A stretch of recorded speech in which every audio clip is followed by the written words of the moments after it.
télévision lii TV indi leen suñu jàngat ci li nga xam ni kat mooy actualité politique bi surtout li xew ci biir Benno Bokk Yaakaar ak APR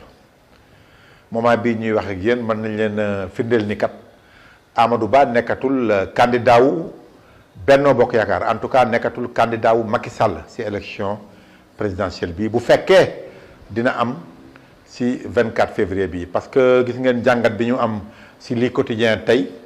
ci talaata bi mooy que ni vers un second report bi nag du dara lu dul ñi nga xam ni jàngatal nañ ñu droit bu yàgg ñu koy jàng ba yegg ci fii ñi nga xam ni à travers même les médias dégg ngeen ku mel ni Doudou Ndoye lim ci jot a wax par rapport ak yenn articles yi nga xamee ni dañ koy woowee kat loi organique nekk ci biir code électoral bi lu mel ni la convocation du collège électoral mais surtout li nga xam ne mooy temps de campagne électorale mënul wàññeeku mënul yées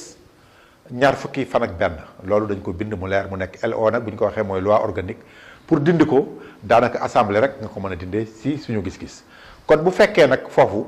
président Macky Sall en premier ak conseil constitutionnel ñu ànd si mel ni luy jalgati yoon daal di nekkat élection yi dafa war a nekk le 24 février loolu wane nañu ni kon campagne électorale bi nga xam ni kat loi moo ci tënk Sénégal que ni warul nekk 15 jours mais 21 jours la war doon kon jéggi nañu yoon loolu nag bu ci yamoon rek peut-être du am problème waaye gis ngeen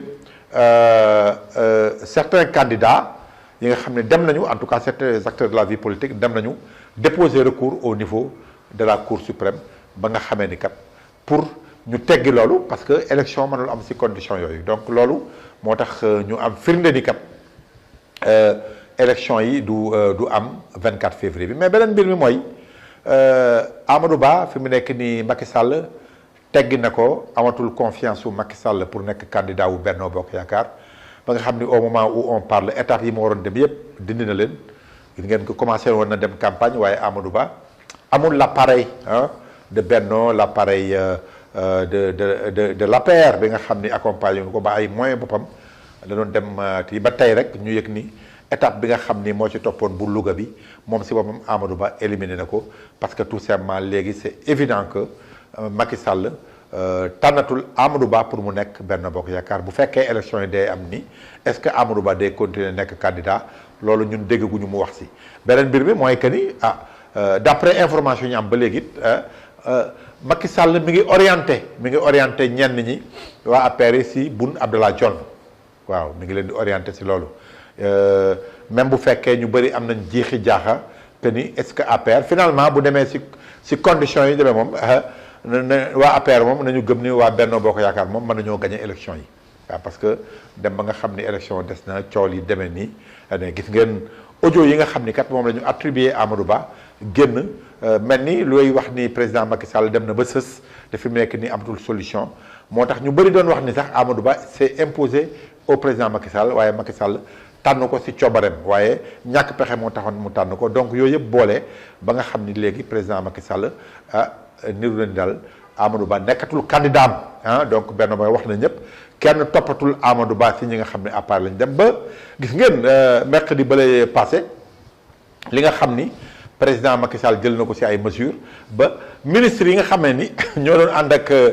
Macky Sall jege woon ko Amadou Ba ñu génne leen ci gouvernement bi ñi nga xam ne nag li ñuy woowee les contempteurs pourfendeurs de Amadou Ba ñu jël leen dooleel leen ñu mel ni Mame Mbaye Niang Thérèse Faye tout ça kon Macky Sall joxe woon na signaux yoo xam ne wane na ni kat moom Amadou Ba mi ngi bàyyi Amadou Ba waaye li gën a fës mooy que ni aujourd'hui nee nañu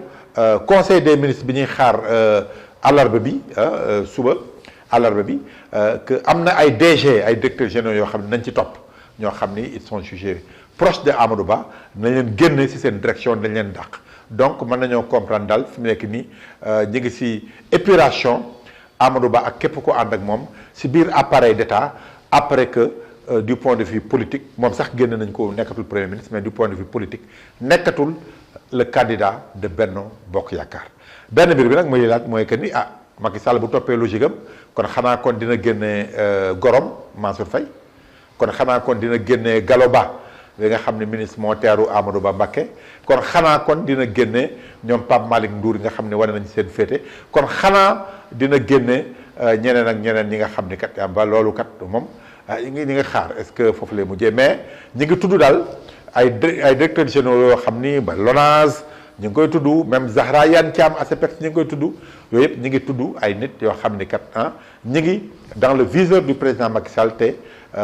mënuñoo mucc si épuration bi nga xam ni ñu ngi ko indi pour génne Amadou Ba si appareil état bi.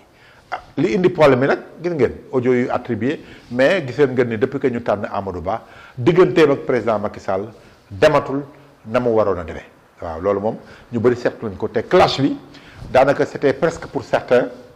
loo xam ni kenn mënu ko woon a kenn mënu ci woon a mucc waa APR mënuñu ci woon mucc